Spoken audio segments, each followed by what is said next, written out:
Le silence peut souvent être éclipsé par le bruit de nos pensées, de nos paroles et de nos actions. Nous nous retrouvons constamment à parler, envoyer des messages ou poster sur les réseaux sociaux, remplissant nos vies de conversations incessantes. Cependant, la sagesse du bouddhisme nous rappelle qu'il y a des moments où le silence n'est pas seulement d'or, mais aussi profondément transformateur. Il nous enseigne à reconnaître le pouvoir du silence et à l'utiliser judicieusement, surtout dans 5 situations cruciales. Ce voyage à travers les enseignements spirituels du bouddhisme nous emmènera dans une aventure pour comprendre l'importance d'être toujours silencieux dans 5 situations. Ces enseignements offrent des perspectives profondes qui peuvent nous inspirer à mener une vie plus consciente, harmonieuse et pleine de sens. Explorons ces anciennes sagesses en embrassant la sérénité du silence et en trouvant des solutions à nos problèmes de vie. Le pouvoir du silence. Le silence n'est pas seulement l'absence de bruit, c'est un profond état d'être. Dans les mots du grand maître zen vietnamien Thich Nhat Hanh, le silence est essentiel. Nous avons besoin du silence autant que de l'air, autant que les plantes ont besoin de lumière. Si nos esprits sont encombrés de mots et de pensées, il n'y a pas d'espace pour nous. Le bouddhisme reconnaît cet espace et encourage sa cultivation dans divers aspects de la vie. Le silence est une porte vers la paix intérieure, la pleine conscience et la connaissance de soi. Il nous offre l'opportunité d'écouter non seulement le monde extérieur, mais, plus important encore, les murmures de nos propres cœurs et esprits. C'est un outil puissant qui peut transformer notre façon d'interagir avec le monde et de naviguer à travers les défis de la vie. Alors que nous entamons ce voyage à travers les 5 situations où le silence est recommandé dans le bouddhisme, gardons à l'esprit que le silence ne signifie pas être passif ou indifférent. Cela signifie être présent, accordé et intentionnel. Explorons ces situations, comprenons leur importance et embrassons le silence comme source d'autonomisation. Le silence face à la colère. Soyez toujours silencieux lorsque vous êtes en colère. Ces paroles renferment une sagesse profonde, car la colère est une émotion puissante et souvent destructrice. Lorsque nous sommes en colère, nos paroles et nos actions sont alimentées par cette émotion intense, et elles peuvent entraîner des conséquences non voulues. Le bouddhisme nous enseigne que la colère découle de l'attachement, de l'aversion et de l'ignorance. Lorsque nous devenons attachés à nos désirs ou aversions, et lorsque nous ne voyons pas l'impermanence et l'interdépendance de toute chose, la colère peut s'emparer de nous. En de tels moments, le silence est un puissant antidote. Le silence nous donne l'espace pour faire une pause et réfléchir à la source de notre colère. Il nous permet de prendre du recul et d'observer notre réaction émotionnelle sans jugement immédiat ou expression. Grâce au silence, nous pouvons pratiquer la respiration consciente et l'auto-investigation en acquérant une compréhension des causes profondes de notre colère. De plus, le silence est un bouclier contre les paroles et actions dures qui accompagnent souvent la colère. Il nous empêche de nuire aux autres et à nous-mêmes. Dans le silence de la retenue, nous pouvons protéger nos relations et créer une atmosphère de calme et de compréhension. Dans la tradition bouddhiste, il y a une histoire des 2 flèches. La première flèche représente la douleur ou la souffrance initiale que nous ressentons lorsque quelque chose de dérangeant nous arrive. La deuxième flèche symbolise la souffrance que nous nous infligeons par notre réaction à la première flèche.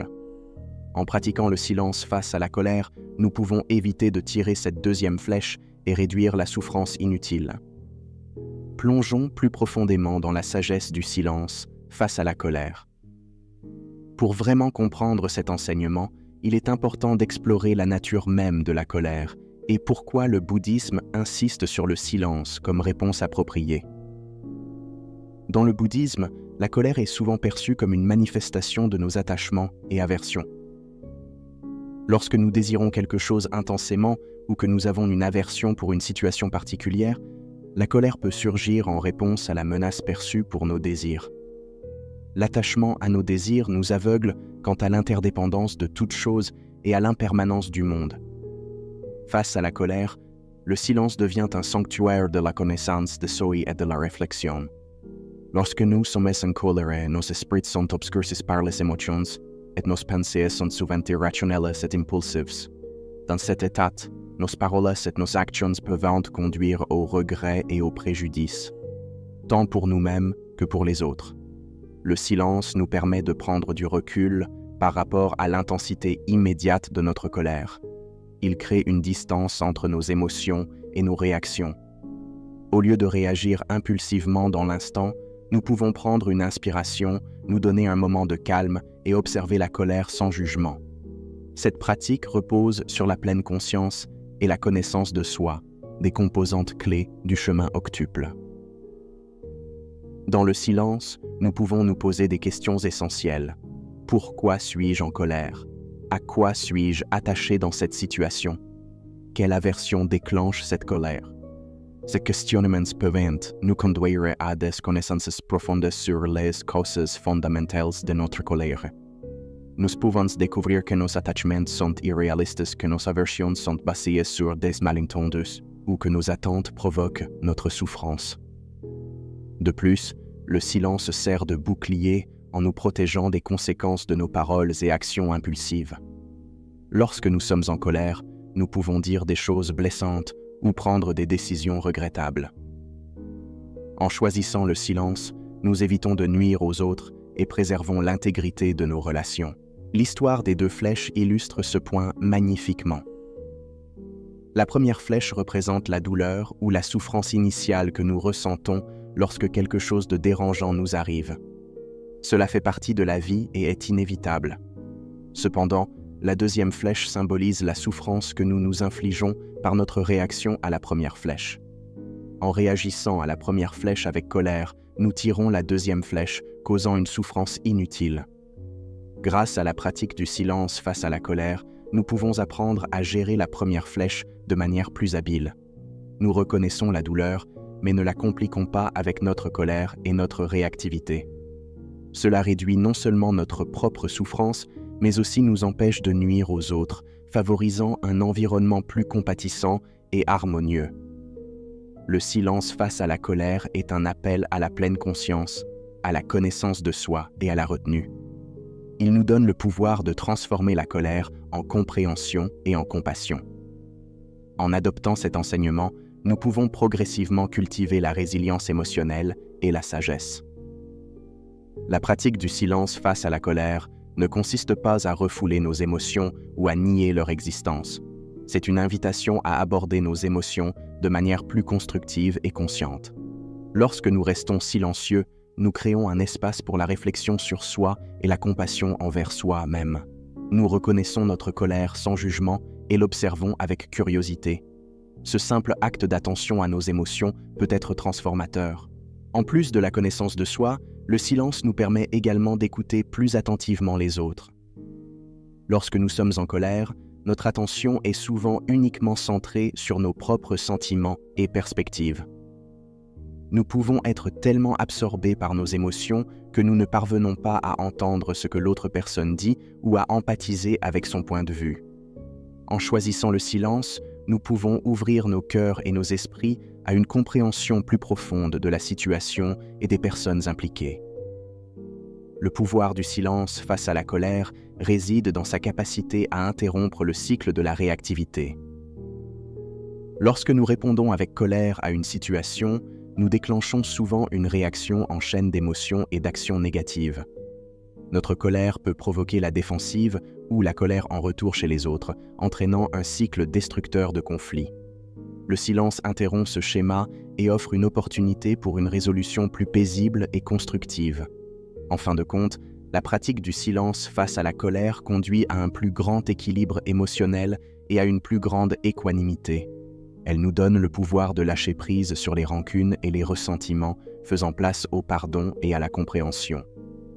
En cultivant cette pratique, nous nous rapprochons de l'idéal d'être libérés de la souffrance causée par la colère, ce qui est l'un des objectifs centraux du bouddhisme, le silence face à la médisance et à la calomnie.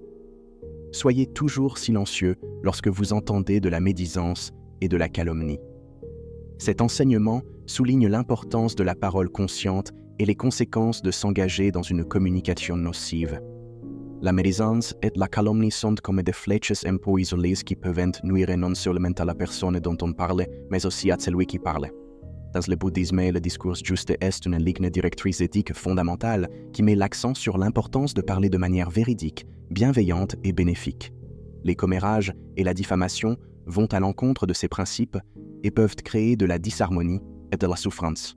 Choisir le silence face à de tels discours est en accord avec les principes du discours juste et favorise une société plus compatissante et harmonieuse.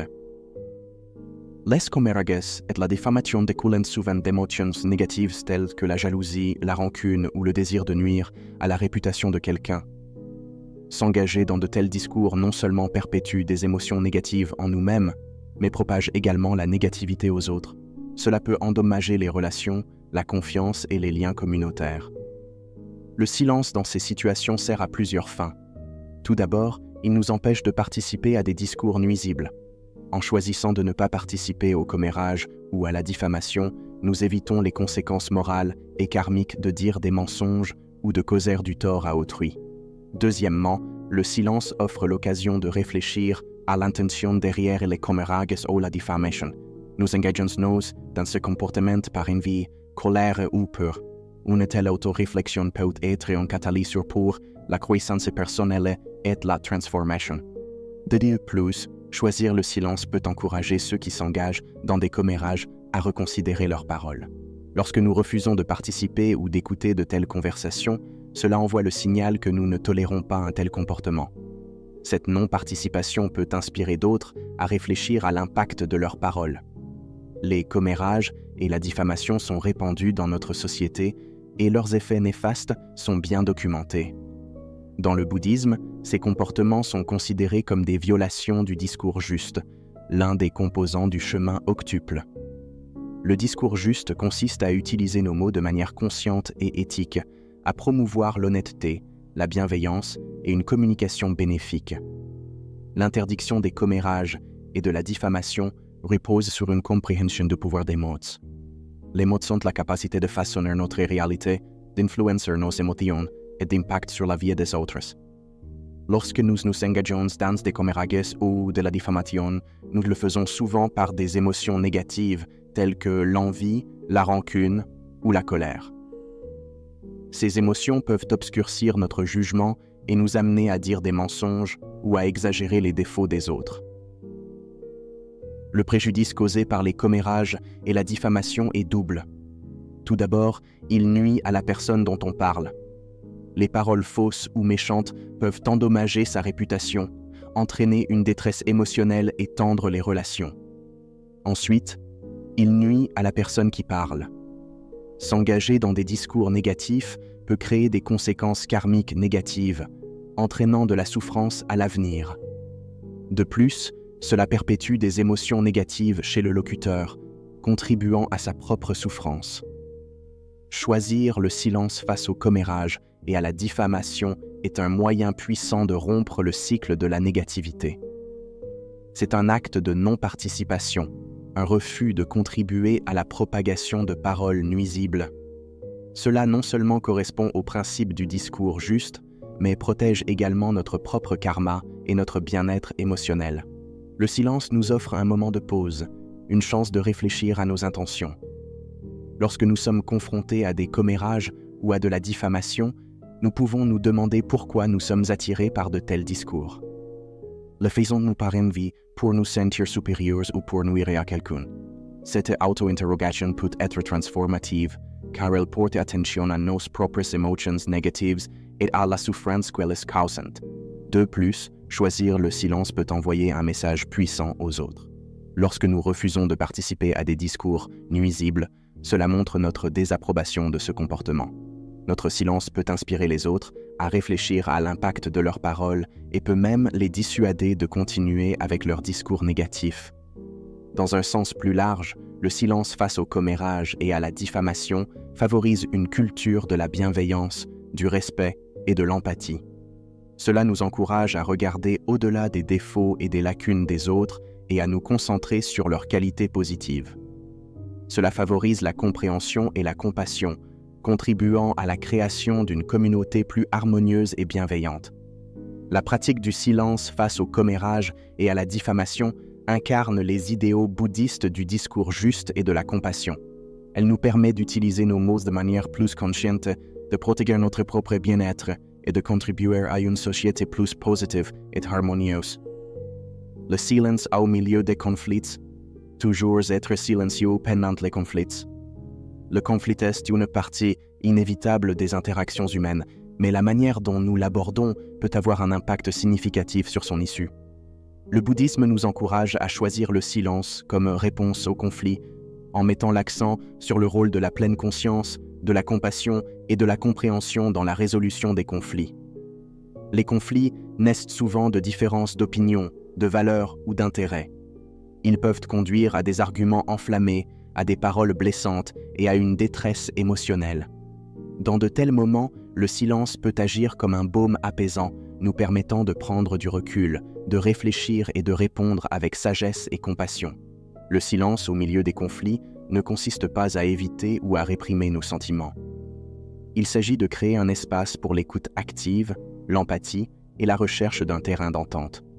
En choisissant le silence, nous nous offrons à nous-mêmes et aux autres l'opportunité de s'exprimer sans crainte de jugement ou d'escalade. De plus, le silence nous permet de nous désengager du cycle de la réactivité.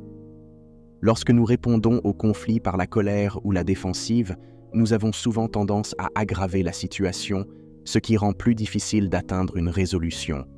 Le silence brise ce cycle, offrant une pause pour la réflexion et une réponse pleine de conscience. Le conflit est une partie intégrante des relations et des interactions humaines. Que ce soit un désaccord avec un membre de la famille, un différend avec un collègue ou une dispute avec un ami, le conflit est une expérience courante. La manière dont nous abordons et naviguons dans les conflits peut avoir un impact significatif sur nos relations et notre bien-être personnel. Dans le bouddhisme, le silence est recommandé pendant les conflits pour son potentiel à favoriser une résolution plus pleine de conscience et compatissante. Plongeons plus profondément dans la sagesse du silence au milieu des conflits. Les conflits naissent souvent de différences d'opinion, de valeurs ou d'intérêts. Lorsque ces différences se transforment en arguments, en disputes, voire en confrontations physiques, elles peuvent entraîner une détresse émotionnelle, des dommages aux relations et des conséquences négatives pour toutes les parties impliquées. Le bouddhisme reconnaît que les conflits peuvent être particulièrement difficiles, car ils suscitent des émotions intenses et obscurcissent notre jugement. Le silence pendant le conflit ne signifie pas l'évitement ou la suppression de nos sentiments.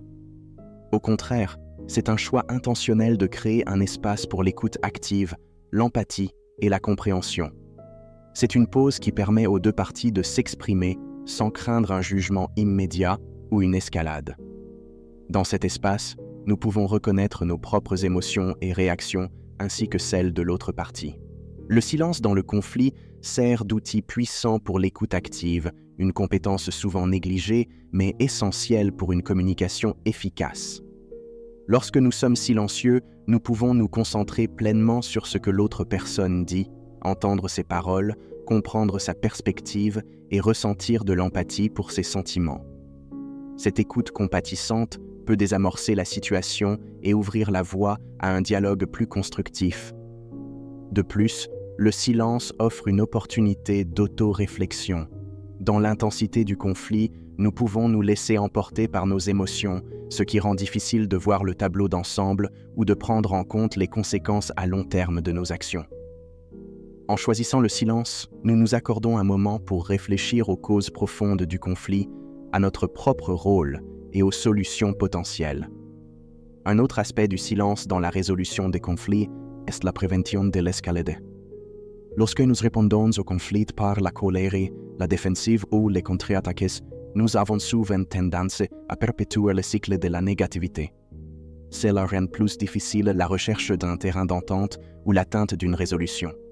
Le silence intervient dans ce cycle, offrant une pause qui encourage une réponse plus mesurée et réfléchie. Dans la pratique du silence pendant le conflit, nous sommes encouragés à mettre de côté notre propre besoin d'avoir raison ou de remporter l'argument. Au lieu de cela, nous donnons la priorité au bien-être de la relation et aux objectifs plus larges de compréhension mutuelle et de résolution. Cela reflète le principe bouddhiste de la non-attachement, qui suggère que notre attachement à des désirs dirigés par l'ego puisse entraîner de la souffrance et entraver notre chemin vers l'illumination. Le pouvoir du silence dans la résolution des conflits est évident dans sa capacité à favoriser l'empathie, la compassion et la compromission. Il nous encourage à regarder au-delà de nos émotions immédiates et à considérer les sentiments et les besoins de l'autre personne. En agissant ainsi, nous créons une atmosphère dans laquelle les deux parties peuvent s'exprimer, trouver un terrain d'entente et travailler ensemble vers une solution. Le silence au milieu des conflits est une pratique profondément enracinée dans les principes bouddhistes de la pleine conscience, de la compassion et de la non-attachement. C'est un outil puissant qui nous permet de naviguer dans les conflits avec plus de sagesse, d'empathie et de compréhension. En adoptant cette pratique, nous contribuons à la résolution des conflits d'une manière qui préserve les relations, minimise les préjudices et favorise l'harmonie. Le silence en temps de souffrance. Soyez toujours silencieux lorsque vous êtes témoin de la souffrance des autres. La compassion est au cœur du bouddhisme, et cet enseignement souligne le pouvoir du silence comme moyen d'exprimer la compassion et d'offrir du réconfort à ceux qui souffrent. Lorsque nous sommes confrontés à la souffrance des autres, notre réaction immédiate peut être d'offrir des mots de réconfort ou des conseils. Cependant, le bouddhisme suggère que, dans de nombreux cas, le silence est plus profond et plus compatissant. Le silence communique notre présence, notre empathie et notre volonté d'écouter sans jugement. La souffrance est une partie inhérente de l'existence humaine. Elle peut se manifester sous différentes formes, notamment la douleur physique, la détresse émotionnelle ou les défis de la vie quotidienne. Lorsque nous sommes témoins de la souffrance des autres, nous pouvons ressentir le besoin d'offrir des solutions ou des mots d'encouragement. Bien que ces intentions soient souvent bienveillantes, le bouddhisme nous enseigne que le silence peut être plus puissant. Le silence en temps de souffrance transmet le message que nous sommes prêts à partager le fardeau de la douleur avec les autres. Il crée un espace pour la personne qui souffre afin qu'elle puisse exprimer ses émotions, ses pensées et ses expériences à son propre rythme. Dans cet espace de silence, elle peut trouver réconfort et soutien. De plus, le silence montre notre respect pour l'autonomie de la personne et sa capacité à faire face à sa souffrance. Il reconnaît que toute la souffrance ne peut pas être soulagée par des mots ou des conseils. Parfois, le plus grand cadeau que nous puissions offrir est notre présence et notre capacité à écouter profondément. Témoigner de la souffrance des autres est une expérience courante dans notre monde interconnecté. Que ce soit un ami traversant une rupture difficile, un membre de la famille confronté à une crise de santé ou un étranger faisant face à des difficultés, nous sommes souvent confrontés à la douleur et aux défis des autres. Dans de tels moments, notre inclination naturelle est d'offrir des mots de réconfort ou des conseils pour essayer d'atténuer la souffrance que nous percevons. Le bouddhisme suggère que, dans de nombreux cas, le silence est une réponse plus profonde et plus compatissante. Cet enseignement est en accord avec le principe du discours juste qui souligne l'importance de parler gentiment et bénéfiquement face à la souffrance d'autrui. Le silence peut être le choix le plus bienveillant et le plus bénéfique.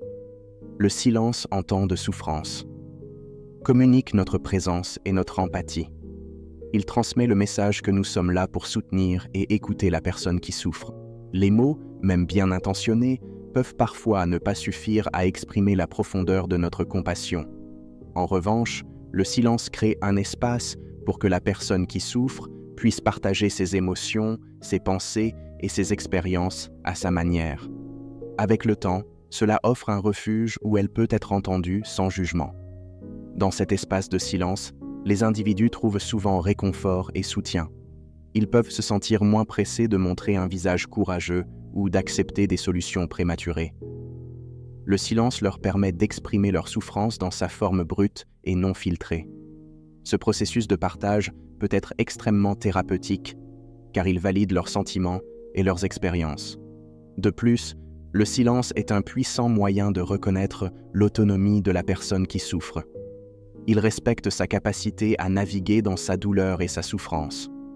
Alors que des conseils ou des assurances bien intentionnées peuvent parfois sembler imposés, le silence reconnaît que le voyage de chaque personne à travers la souffrance est unique. Il honore leur capacité à trouver leurs propres solutions, à chercher leurs propres idées et à puiser dans leur force intérieure. Le silence, en période de souffrance, est profondément ancré dans le principe bouddhiste de la compassion. La compassion ne se limite pas à ressentir de la sympathie pour les autres. C'est le désir actif d'atténuer leur souffrance. Dans le silence, nous offrons une forme différente de présence compatissante. Nous sommes là pour témoigner de la souffrance, pour la partager et pour fournir un espace sûr et non jugeant pour la personne dans le besoin. Il est essentiel de noter que le silence n'est pas toujours la réponse et qu'il peut y avoir des moments où des paroles de réconfort ou de soutien sont appropriées. Cependant, le bouddhisme nous encourage à considérer le silence comme une réponse valide et précieuse à la souffrance des autres. Il nous rappelle que parfois, le plus grand cadeau que nous puissions offrir est notre présence silencieuse, notre écoute empathique et notre volonté de partager la douleur des autres. Le silence, en période de souffrance, reflète les idéaux bouddhistes de la compassion, de la bonté et de l'écoute profonde. C'est une pratique qui nous encourage à être présents pour les autres, à honorer leur autonomie et à offrir du réconfort d'une manière qui transcende les mots. En embrassant cet enseignement, nous contribuons au bien-être et à la guérison de ceux qui souffrent et cultivons un monde plus compatissant et connecté. Le silence en période de notre propre souffrance. Soyez toujours silencieux lorsque vous souffrez. Cet enseignement reconnaît l'importance de la self-compassion et des soins personnels en période difficile.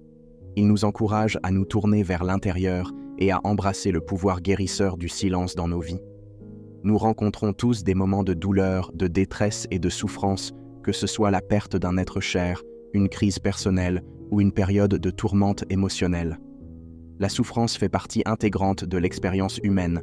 En ces temps-là, notre réaction naturelle peut être de chercher réconfort et soutien auprès des autres. Cependant, le bouddhisme nous rappelle qu'il y a des moments où le silence, en particulier dans notre propre souffrance, peut être profondément guérisseur. Le silence, en période de notre propre souffrance, nous offre un sanctuaire pour l'introspection et la self-compassion. Il crée un espace où nous pouvons reconnaître notre douleur sans jugement, en nous offrant la même bonté et empathie que nous pourrions étendre aux autres. Dans ce silence, nous pouvons traiter nos émotions, nos pensées et nos expériences, permettant la guérison et la croissance. De plus, le silence sert de refuge contre la pression de faire bonne figure ou d'articuler notre douleur aux autres. Bien que partager notre souffrance avec des amis de confiance ou des professionnels puisse être essentiel, il y a des moments où la profondeur de notre douleur va au-delà des mots. Le silence nous permet d'être avec notre souffrance sans savoir besoin de l'expliquer, de la justifier ou de lui donner un sens pour les autres. Cette expérience peut être libératrice, car elle nous accorde la liberté d'être simplement avec notre douleur, de nous assurer en sa présence et de l'accepter comme une partie de notre réalité actuelle. Dans le silence, nous pouvons également nous connecter à notre force intérieure et à notre sagesse. Le bouddhisme enseigne que la souffrance fait partie de la vie et qu'elle peut être une source de croissance et d'insight. Lorsque nous nous tournons vers l'intérieur pendant notre propre souffrance, nous pouvons découvrir des vérités profondes sur nous-mêmes et sur la nature de la souffrance. Nous pouvons explorer l'impermanence de toute chose en reconnaissant que la souffrance, comme toutes les expériences, est transitoire. Nous pouvons également comprendre l'interconnexion de la vie en réalisant que notre souffrance n'est pas isolée mais fait partie de la condition humaine. Cette compréhension peut être une source de réconfort et de sagesse. Le silence en période de notre propre souffrance est une pratique profondément enracinée dans la self-compassion, les soins personnels et la self-discovery. Il nous permet d'honorer notre douleur sans jugement, de trouver refuge contre la pression d'expliquer et de nous connecter à notre force intérieure et à notre sagesse. En embrassant cet enseignement, nous créons les conditions de la guérison et de la croissance personnelle. La sagesse du bouddhisme nous offre une compréhension profonde du pouvoir transformateur du silence dans 5 situations cruciales: la colère, les commérages et la diffamation, le conflit, la perception de la souffrance des autres et notre propre souffrance. En ces moments, le silence sert de source de mindfulness, de compassion et de croissance personnelle. Le silence ne consiste pas à être passif ou indifférent, c'est un choix délibéré et intentionnel de créer de l'espace pour écouter, réfléchir et répondre avec sagesse et empathie. C'est une pratique qui s'aligne avec les principes du discours juste, de la compassion et du non-attachement tels qu'ils sont décrits dans le chemin octuple. En restant toujours silencieux dans ces 5 situations, nous nous donnons les moyens de transformer les émotions négatives, de nourrir la compassion et de favoriser la compréhension. Nous protégeons nos relations, minimisons les dommages et contribuons à un monde plus harmonieux et connecté. Nous apprenons à être présents, à écouter profondément et à embrasser le pouvoir guérisseur du silence dans nos propres vies et dans celles des autres. En intégrant ces enseignements dans notre existence quotidienne, nous entreprenons un voyage de self-discovery et de transformation personnelle. Nous nous rapprochons des idéaux du bouddhisme, qui visent à atténuer la souffrance, à cultiver la mindfulness et à s'éveiller à l'interconnexion de tous les êtres. En faisant cela, nous trouvons non seulement des solutions aux problèmes de la vie, mais aussi un chemin vers la paix intérieure et l'illumination. Le silence est essentiel. Nous avons besoin du silence autant que nous avons besoin d'air, autant que les plantes ont besoin de lumière. Si nos esprits sont encombrés de mots et de pensées, il n'y a pas de place pour nous dans le silence profond. Dans ces 5 situations, nous découvrons l'espace dont nous avons besoin pour vivre de manière plus consciente, plus compatissante et plus authentique.